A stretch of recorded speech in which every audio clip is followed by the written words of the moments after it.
a petting bird? Yeah, you're like the bird whisperer.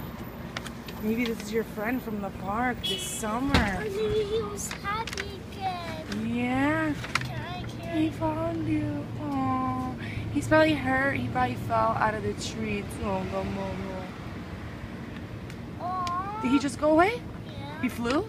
Oh, that means he wasn't hurt. Aris, you're like a bird whisperer. See, oh, look at the squidges on your face from Mr. Magic. Come on, my love. Come on, Mr. Bird Whisperer. But I want the bird. We'll see him again. What are the chances that you got to pet 2 birds in your life? You're only 5.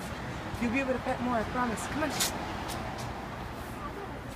But what if I never see it You again? will. Look at what happened. You just saw him twice in your life. You're only 5.